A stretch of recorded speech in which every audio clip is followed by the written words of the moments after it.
जय हिंद दोस्तों, welcome to time table. यह द इकोनॉमिक्स टाइम का एक रिपोर्ट है। The West can defend Ukraine by using frozen Russian asset. अभी क्या हो रहा है कि वेस्टर्न कंट्री है, जिसे अमेरिका और अमेरिका के जो भी अलाइज है, वेस्ट में जो भी कंट्री है, वो प्लान कर रहे हैं रशियन मनी जो वहाँ के सेंट्रल बैंकों में, जैसे अमेरिका के सेंट्रल बैंक में, तो यूरोप के सेंट्रल बैंक में जो भी रशियन मनी पड़े हुए हैं, जैसे वहाँ के सिक्योरिटीज फंड वगैरह में जो रूस ने इन्वेस्ट किया हुआ है, उस फंड का इस्तेमाल करके ये लोग चाहते हैं कि हम लोग यूक्रेन को फंड करें आर्म परचेज करने के लिए। वहां पे जो भी डिस्ट्रक्शन हुए हैं उसको फुलफिल करने के लिए, उसको फिर से रिबिल्ड करने के लिए हम लोग क्या करें, रशियन एसेट का इस्तेमाल करें। US treasury secretary Janet Allen जो है, उन्होंने प्लान बनाया है कि 300 बिलियन जो डॉलर पड़े हुए हैं, जो रशियन प्रॉपर्टी है, प्लान बनाया जाए यूक्रेन के रिकंस्ट्रक्शन के लिए। इसलिए वहां के प्रॉपर्टी, रशियन सेंट्रल बैंक का जो प्रॉपर्टी है, उसको सीज करके यूक्रेन के विकास में इस्तेमाल किए जाने में कोई दिक्कत नहीं है। आगे बढ़ने से पहले आप ये वीडियो को देखिए। To start a conversation about using the windfall profit of frozen Russian assets to jointly purchase military equipment for Ukraine.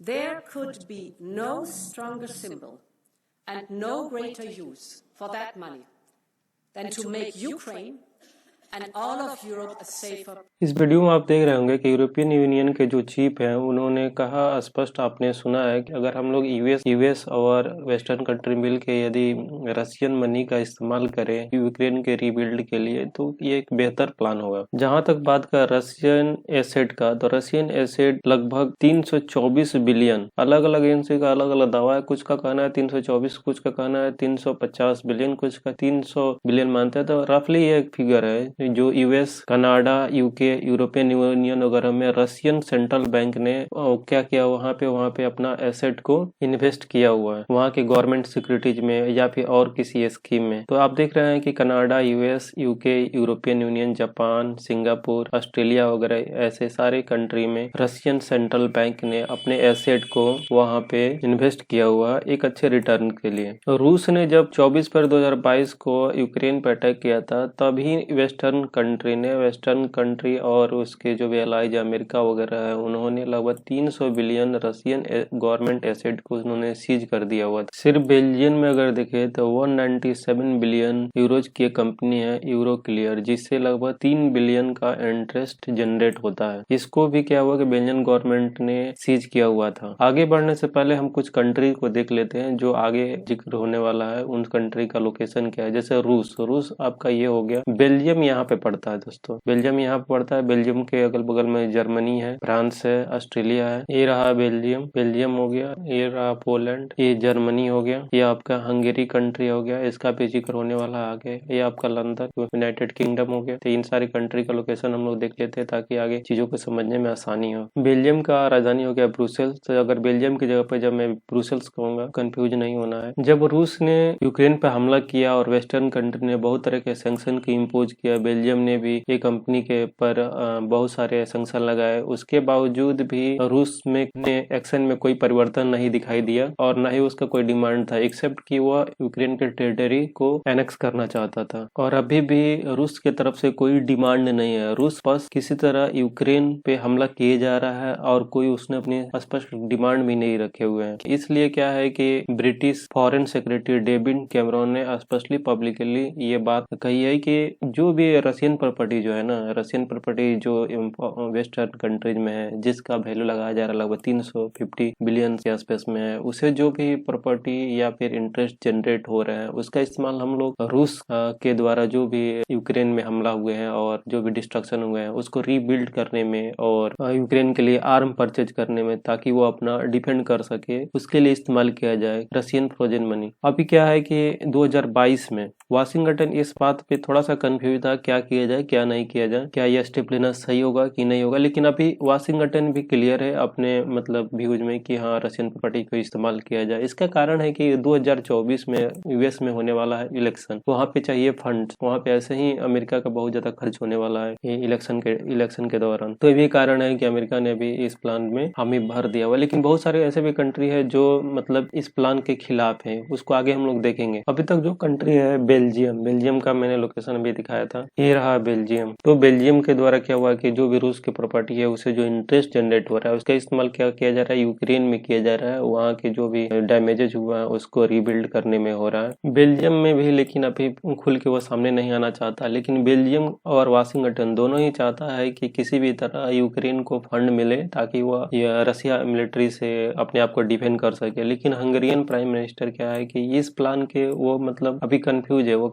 मतलब वो डिसाइड नहीं कर पा रहे कि सही होगा कि नहीं होगा, क्योंकि बहुत सारा लीगल एस्पेक्ट है उसको भी देखना पड़ता है। ये रहा आपका हंगरी, ये कंट्री जो अभी डिले करना चाहता है, इस प्लान को अप्रूव नहीं करना चाहता। फ्रांस का भी कहना है कि ये जो डिसीजन है वो लीगली या फिर इंटरनेशनल लॉ के अनुसार से नहीं है, कि हम किसी भी कंट्री का प्रॉपर्टी इसलिए सिर्फ फ्रीज कर दें ताकि वो अपना इंटरनेशनल रिलेशन किसी कंट्री के साथ कैसा रख रहा है, इस कारण से हम अपनी कंट्री में जो भी उसके फंड है उसको सीज नहीं कर सकते हैं। तो ये फ्रांस का कहना है, हंगरी का कहना है। लेकिन क्या है कि लंदन हो गया, यूनाइटेड स्टेट हो गया, बेल्जियम वगैरह जो कंट्री है ये भी कुछ हद तक इसके सपोर्ट करता है कि रूस के जो भी प्रॉपर्टी है उसको सीज करके और यूक्रेन में रीबिल्ड करने के लिए इस्तेमाल किया जाए। अच्छा, सवाल उठता है कि ऐसा प्लान बनाने की जरूरत ही क्यों पड़ा, क्योंकि देखिए रूस दिन प्रतिदिन अपने जो डिफेंस बजट है उसको बढ़ाते जा रहा है। अभी उसने क्या हुआ कि वो 140 बिलियन 140 बिलियन यूएस डॉलर का प्लान बनाया हुआ अपने मिलिट्री बजट के लिए। वहीं क्या हो रहा है कि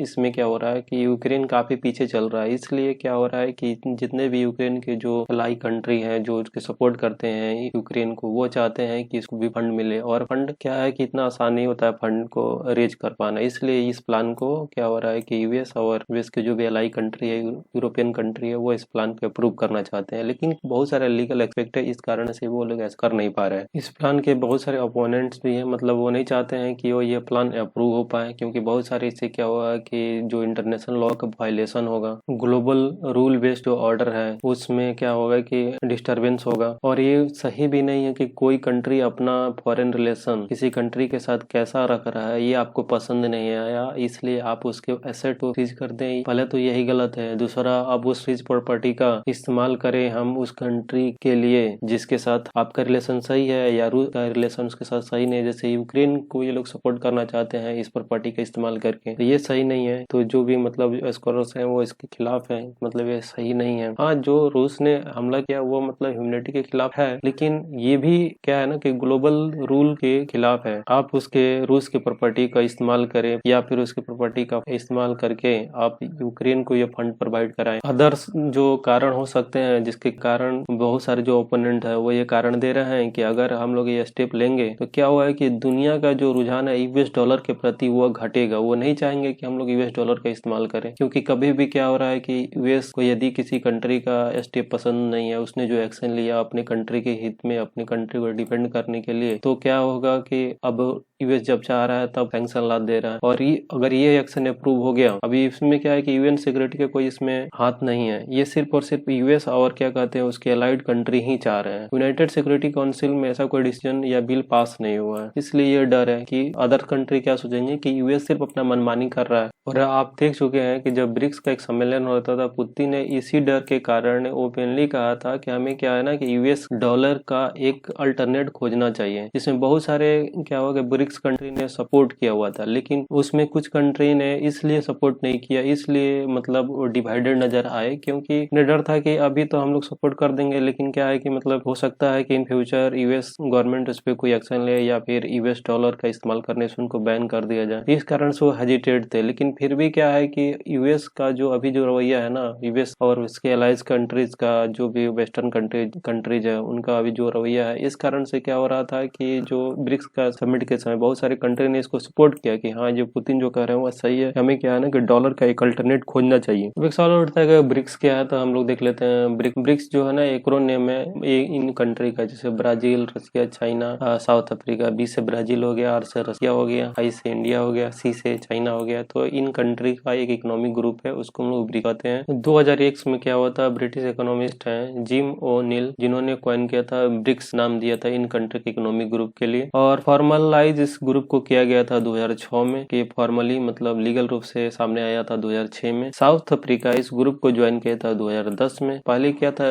ब्रिक था और केवल ब्रिक था, और 2010 के बाद साउथ अफ्रीका को ज्वाइन करने के बाद इसका पूरा नाम कर दिया गया ब्रिक्स। 2023 में कुछ और कंट्रीज को को ज्वाइन किया, जैसे Argentina, Egypt, Ethiopia, Iran, Saudi Arabia, United Arab अमीरात। ब्रिक्स का जो जहाँ तक बात करें तो इसमें क्या है कि ये 41% ग्लोबल पॉपुलेशन को कवर करता है, 24% ग्लोबल जीडीपी को कवर करता है और 16% ग्लोबल ट्रेड को कवर करता है। 2009 से देखें तो इसका जो है एनुअली हर साल फॉर्मली मीटिंग होता है। अब एक सवाल उठता है कि जो हम लोग रशियन प्रॉपर्टीज को फ्रीज करने की बात कर रहे हैं और उसका इस्तेमाल करने की बात कर रहे हैं, तो क्या ऐसा कभी हुआ है क्या? तो हाँ, ये 1992 में क्या हुआ था कि सद्दाम हुसैन का जो कंट्री है इराक ने जब कुवैत पर हमला किया था तो यूनाइटेड स्टेट ने ये एक्शन ले चुका था, जिसमें क्या हुआ था, नेशनल सिक्योरिटी काउंसिल ने, यूनाइटेड नेशनल सिक्योरिटी काउंसिल ने ड्रास्टिक स्टेप लिया था और यूएन के सारे मेंबर ने इसमें पार्टिसिपेट किया था। और क्या हुआ था कि इराकी प्रॉपर्टी को फ्रीज कर दिया था। और क्या हुआ था कि इराक के द्वारा जो भी डिस्ट्रक्शन किए गए थे कुवैत में और कुवैत के लोगों को जो भी नुकसान हुआ था उनको कंपनसेट किया गया था। और फिर से 2003 में भी यूएस ने जो भी